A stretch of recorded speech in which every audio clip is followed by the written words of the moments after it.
Welcome to Learning Module 7. This week we're going to be going over Chapter 9, which is the hip joint and the pelvic girdle. Now, what is the hip joint and pelvic girdle? Well, it is the hip joint, which is called the acetabular femoral joint. So if we have part of the hip, the acetabulum is the actual socket, and the femoral is the femur and the head of the femur, which fits right into the acetabulum. It's a very, very relatively stable joint due to its bony architecture. If you look at it, the acetabulum, or the socket that it fits into, is extremely deep, and it covers the head of the femur very, very nicely. So it makes it a very stable joint. They have very, very strong ligaments that surround this joint too. The ligaments that surround this joint, as you know, ligaments are bone to bone. So the ligaments that surround it are extremely thick, and from all the weight bearing, they get strong really fast, and they have to be stable to be able to hold this joint together for all the load bearing that this joint is subjected to. Next, it has very, very large supporting muscle groups. If you look at the glutes, the hip flexors, the quads, all that attached in this particular area, so they all surround that, because if we look at all the motions of this particular joint, we flex, we extend, we abduct, we adduct, we rotate, internal rotate, external rotate, and cut across these different planes of motion. It has to have these strong supportive connective tissue, muscles and ligaments, to be able to support it so we can do these movements most efficiently. Now, it functions in weight bearing and locomotion. So if you think about it, when we do ground-based movements, standing on our feet, we need it. Gravity's going through our trunk and it has to be supported in our pelvis. Without the pelvis being really strong and having those specific joints of the legs being really, really supportive and able to handle that load, we won't be able to function very well. It's enhanced significantly by its wide range of motion, which we just talked about. It gives us the ability to run, cross over, cut, sidestep, cut, jump, and think about all the endless motions that we do using the lower body as the pelvis turns and the legs move, whether we run, jump, throw, squat up and down, bend, twist. All these are affected by that. So it has to be a relatively stable and strong joint. Now the bones involved, like I said, it's a ball and socket joint. We saw that before. Here's the socket, here's the ball of the femur, and it fits nicely into that ball and socket. The head of the femur connecting with the acetabulum of the pelvic girdle. Once again, we saw that. The pelvic girdle, we have the right and left bones joined together posteriorly by the sacrum. And the sacrum, as we know, it's the end, it's the 5 fused sacrum bones together that fit nicely. And here's the left side of our pelvis. And here is the sacrum that's joined together.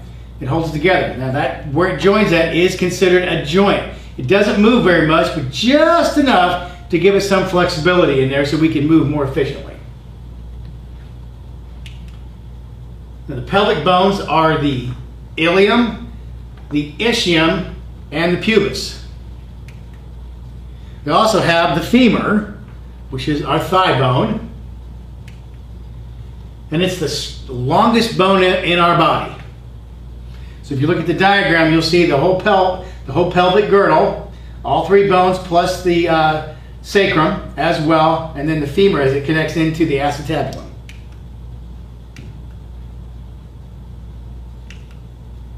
Now the sacrum is the extension of the spinal cord, as we said, with those 5 fused vertebrae.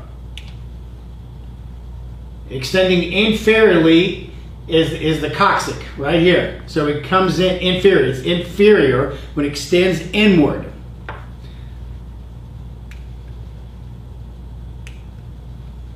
Now the pelvic bone, I said, is divided into 3 areas. The upper 2 fifths is the ilium. Let me put these down. The upper two fifths is the ilium. The posterior and lower 2 fifths is the ischium. And anterior and lower 1/5 is the pubis. Now, what are our bony landmarks here? On the anterior pelvis, we have the origin of the hip flexors. So that's the anterior portion of the pelvis. Those where all of the hip flexors are located. We have the tensor fasciolata, which is on the anterior iliac crest on the top. The sartorius is on the anterior superior iliac spine, right here. And we have the rectus femoris. It's part of one of the quad muscles that not only extends the knee, but also flexes the hip. And it's attached to the anterior inferior iliac spine. Continuing on with the bones, let's look at some more bony landmarks. If we look at the lateral pelvis on the outside, so if we look at the acetabular pointing away on the outside, the lateral part of the pelvis, it's the origin of all the hip abductors. Abduction is out to the side, away from the midline. And this would be the gluteus medius and minimus, just below the iliac crest on this side.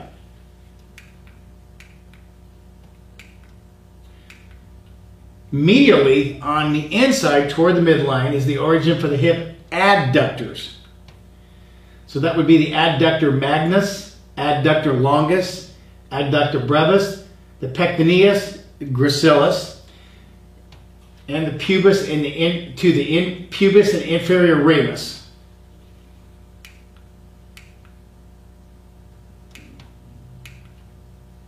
Now posteriorly, it's the origin for the hip extensors. Anything to extend the hip. That would be the gluteus maximus on the posterior iliac crest and the posterior sacrum and the coccyx. So if we put these together, let me do it here. If we do that on the back side and this, so on the back side, the gluteus maximus on the posterior iliac crest and the posterior sacrum and coccyx. These were all where the hip extensions would attach to. Now posterior inferiorly is the origin of the hip extensors. That would be the hamstrings on the ischial tuberosity. On the ischial tuberosity, back here. That's the ischial tuberosity on the backside. That's where the hamstrings are attached at.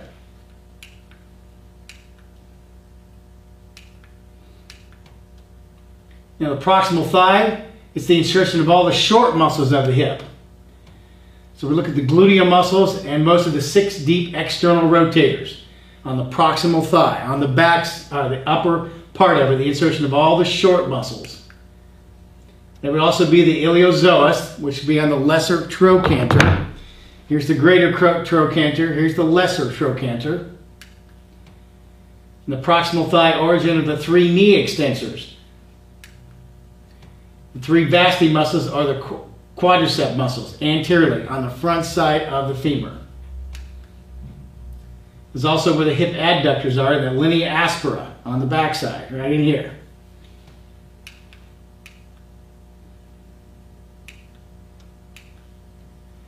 On the patella, where the kneecap is, the patella is right in here, the very end of the femur. If we look at that, right at the very end, the patella, it's the insertion of where all 4 of the quadricep muscles do. You got the patella right here, it crosses over and attaches down on the tibia. Proximal tibia or fibula, right here, the insertion of all the remainder of the hip muscles as well. We have the sartorius, the gracilis, semitendinosus, which is the upper anterior medial tibia on the medial side, just below the medial condyle, which is right here, medial condyle. After crossing the knee posteriorly medial on the back side toward the mid side. The semimembranosus also too attaches on the medial side, posterior medially on the medial tibial condyle. Media tibial condyle.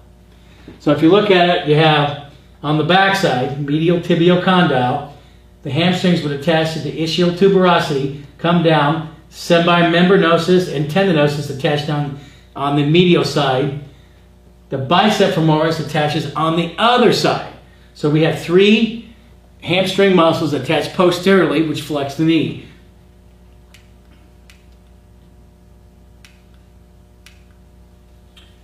Now the proximal tibia or fibula, that's the insertion for the remainder of the hip muscles. Which I said, I talked about the bicep femoris. Lateral laid primarily on the fibular head. Remember, you got the tibia and the fibula, with some of the fibers attached on the lateral tibial condyle, which would be on this side right here. The iliotibial tract of the tensor fasciae lata, it flexes the hip, and it's anterior-lateral on Gerdy's tubercle of the tibia. Now for the joints of the hip and pelvic area, for anteriorly on the front side, we have the 2 pelvic bones that are joined together to form the symphysis pubis, and it's an antiarthroidal joint. It doesn't move very much. So if you look at it, if you get the 2 ischiums and ilium, the 2 pelvic joints, as they're joined together, they're joined here at the pubis. Right here. 2 sides joined right here at the pubis bone. Now posteriorly, we have the sacrum is between the 2 pelvic bones and forms the sacroiliac joints. Now there's between here, the sacroiliac joints, very, very strong ligaments, and they unite these bones to form a very rigid but slightly movable joints. So if you look at the movements there, and we're going to go into this, even when we walk or jump or anything, those joints will move just a little bit to help position the socket in the right place. Now these are large and heavy bones. They're covered by thick, heavy muscles. There's very minimal oscillating. It doesn't move back and forth very much. They don't move hardly at all. And they occur in the sacroiliac joints, such as walking. And all body movements usually involve the entire pelvic girdle and hip joints. So even when we're walking, when we flex, what happens is the pelvis will rotate. The knee will come up. And as we extend out our leg, it'll rotate and then extend the whole joint. So it's always it's either going forward or backwards, up to the side and down, or rotating backwards or forward. Both sides. In walking, we have hip flexion and extension occur with the pelvic girdle rotation, as we just said, forward and hip flexion, and backward and hip extension. So once again, in walking, hip flexion and extension occur with the pelvic girdle rotation. It's going to have to rotate to position that leg to go out. It's going to go forward in hip flexion and backward in hip extension. Now, jogging and running result in faster movements and a greater range of motion at the hip joint. Pelvic rotation increases the length of the stride in running and in kicking, and it also results in a greater distance or more speed. So the pelvis has to rotate. You just can't do everything from the hip joint. If you have accessory movements there, because if you look at swinging a ball bat, it goes, the pelvis moves first, so the body will follow. Same with running. As you come up here, the pelvis isn't going to move. It has to rotate, it has to move up to the side, rotate forward so you can go forward in that particular stride movement. Watch your sprinter when you're doing that. As they go back and forth, as they rotate their upper body one way, the pelvis goes the other, and back and forth. But it has to, because it's trying to position that leg in the most appropriate place so we can get faster and longer strides.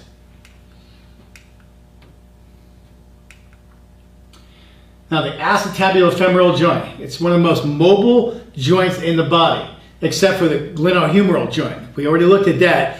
You know, the socket's very shallow, but it has great range of motion, but it's very unstable. It's mobile, but not stable. Now it's a multi-axial arrangement. In other words, it does a conical movement. So it goes, it's multi-axial, means it moves through 360 degrees and it goes through all three planes of motion. And the bony architecture provides the stability. Once again, let's look at that. If we look at that, just like that, if we look at it, it's extremely stable joint. The socket is pretty deep, but the head of the femur is is big as well. So in there, it can cause a lot of movement. It also provides a substantial amount of stability because the socket is so deep. Now, there's very few hip joint subluxation or dislocation. You hardly ever hear of anybody dislocating their hip joint. It's an inarthroidal type of joint. And the femoral head inserts into the acetabulum, as we've seen. And it's reinforced by strong and dense ligamentous capsule. It's got a big capsule on there, especially anterior. So the front part of the acetabular femoral joint has a very, very strong, thick capsule on the front side.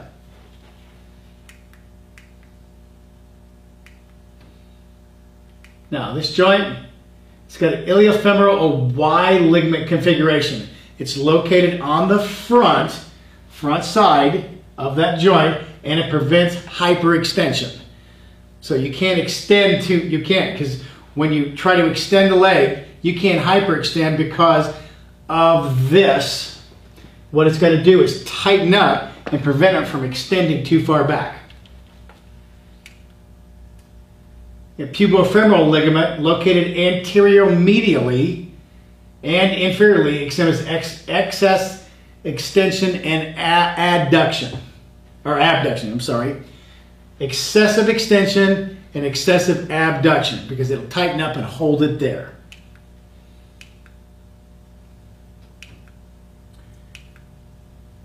Now we have the teres ligament. It attaches from deep in the acetabulum to a depression in the femoral head, and it slightly limits adduction this way. So if we look right inside the acetabulum, there's a ligament that's attached to this groove or this depression right here in the femoral head. So you can see in the picture too.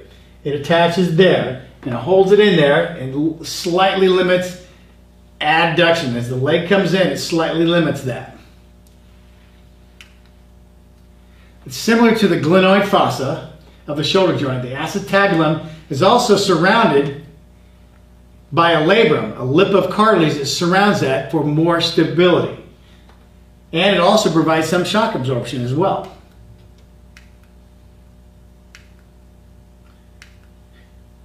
Now the ischial-femoral ligament, right here, ischial-femoral ligament. It's located posterior on the back side and extends from the ischium to the trochanter fossa, right on this side in here, on the back side, the fossa of the femur, and it limits internal rotation. In other words, you can't internally rotate your leg that much. Because if we look at it here, and if we go to the back side, it's right in here, so it attaches from here, goes over to here on the inside, and it limits internal rotation. Internal, which means that this is the, excuse me. Sorry about that, kids. So if this is the left side, we do internal rotation, and we turn our leg inward. It's going to, that ligament is going to limit that particular type of movement pattern. Now there's some disagreement about all the exact possible ranges of motion in the hip joint. Some say it's from 0 to 130 degrees. So we're going to look at that. So if you're laying on your back with your leg straight out and you pull your leg up, the hip joint is going to have approximately from 0 to 120 to 130 degrees of hip flexion. Now if you turn upside, if you turn with your face down, if you pronate, you can extend the leg. It goes anywhere from 20 to 30 degrees. So 0 to 30 degrees of extension. and 0 to 130 degrees of flexion. So those are your ranges. Now, if you're laying on your back and you abduct the leg, we have about from the midline from 0. Abduction is about 35 degrees. Adduction is 0 to 30 degrees. 0 to 30 degrees. So let's look at adduction. 0 to 30 degrees. From 0 to 30. It says 20 here, but once again, if you have to look at what textbook you're reading, so there's going to be ranges. So it says 0 from 0 to 20 to 30 degrees adduction, 0 to 35 degrees abduction. Now if we look at internal rotation, if we internally rotate this way. Now, the foot goes outward, but the leg is actually rotating inward. So that's 0 to 45 degrees.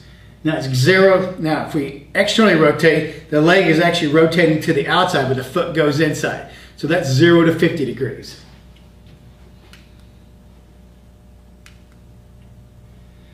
Now the pelvic girdle moves back and forth within all 3 planes of motion and has 6 different movement patterns. And all the pelvic girdle rotation results from motion at one or more locations. So we're going to take a good look at that. It's going to have the right hip, the left hip, and at the lumbar spine. So right hip, lumbar spine. Now the next slide is motions accompanying pelvic rotation. So here's a graph, and we're going to go through each one of these and show you exactly what's happening.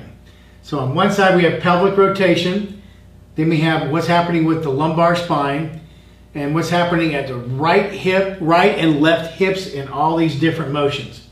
So we're going to look at anterior, posterior tilt, right lateral, left lateral, right transverse rotation, and left transverse rotation. We're going to go through each one of these to show you exactly what's happening. Now, the next movement, we're going to look at right and left pelvic rotation. And here's where it can kind of get confusing a little bit. Now, we're going to look at pelvic rotation. This is in the frontal plane, lateral frontal plane. Remember, sagittal plane, frontal plane, transverse. So we're looking at moving in this plane of motion here. So what I'm going to do is turn around and try to match that. That's looking at the back side of my pelvis, or the glutes. So, the next one, if I do a left pelvic rotation, left lateral rotation, that means if I don't move anything else and I just move my pelvis to the left, I'm going to do this.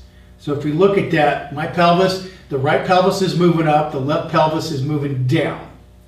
So I'm just doing that. Looks kind of funny, but let's look at this. The left hip is abducting. The top of it's moving away from the midline. So I'm doing this. The right hip is adducting. That means the top of the hip is moving toward the midline, and I'm getting right lumbar lateral flexion. If I do it the other way, if I do right lateral pelvic rotation, all right, it's abducting, it's moving away from midline. The top of the left is moving toward there, and I'm going to get left lumbar flexion. So it can be kind of confusing. Let's add insult to injury for the next one. Okay, right transverse clockwise pelvic rotation and left transverse counterclockwise pelvic rotation. So if the left moves, that's going counterclockwise. If I move right, that is clockwise. That's in the transverse plane, or horizontal or transverse plane. Sorry, Mr. Skeleton. So if I look at left pelvic rotation, so I'm going to move my pelvis left. I'm going to move it clockwise. That's accomplished by my left pelvis is going to internally rotate, my right one is going to externally rotate, and I'm going to do right lumbar rotation. In other words, the right lumbar is going to contract and rotate. Pelvis moves one way, the upper body tries to move the other way. So that's left transverse rotation, right transverse rotation. Left, right. You get a little dance for you there.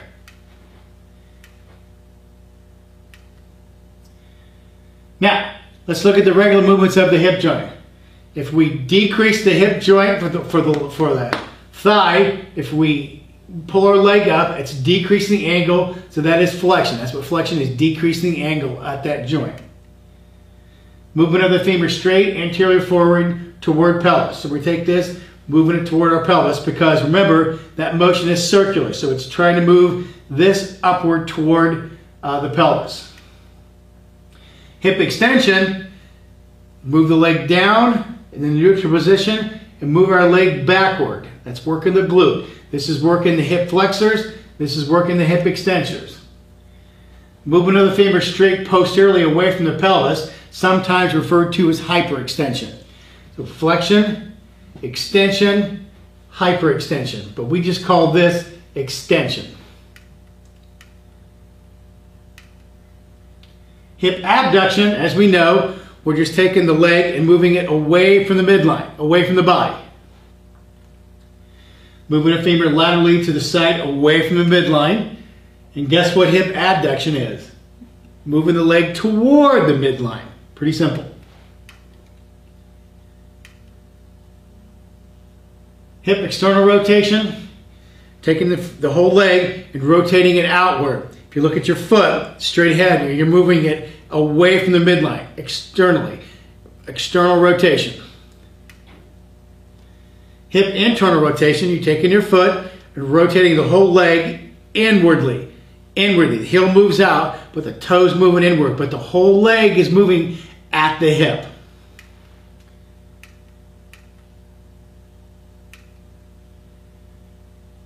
Hip diagonal abduction, taking the leg and just moving it outward away from you.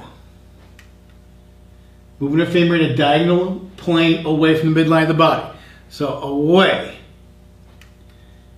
What's hip abduction? Moving it toward here, across the midline.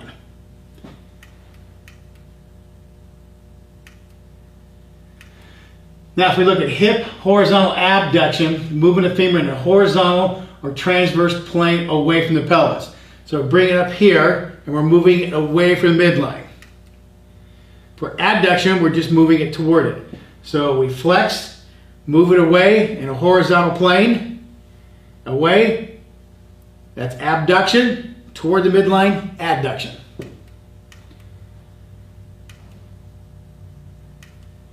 We looked at this before. Anterior pelvic rotation. Anterior movement of the upper pelvis. We're moving it forward. The iliac crest tilts in a sagittal plane, they call the anterior tilt, and downward rotation of the upper part. Downward rotation. And the pelvic rotation, posterior movement of the upper pelvis. So we go from here, try to push it backwards. The iliac crest tilts backwards in a sagittal plane as well. Posterior tilt, upward rotation.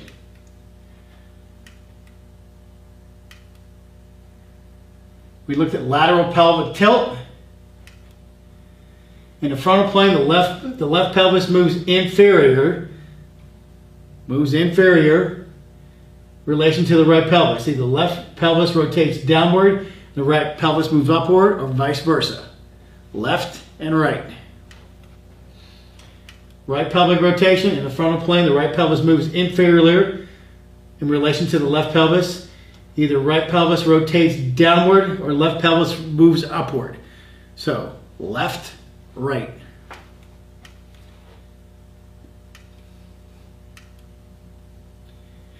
Transverse left pelvic rotation. In the horizontal plane, pelvis rotates to the body's left. We looked at that before. Left, left, right. Right iliac crest moves anterior in relation to the left iliac crest, which moves posterior. In the right pelvis rotation, same thing, just the opposite. We got left, right. Now, if you look at the muscles, there's 7 two-joint muscles that have one action at the hip or another at the ankle. So a lot of these muscles are two-joint muscles.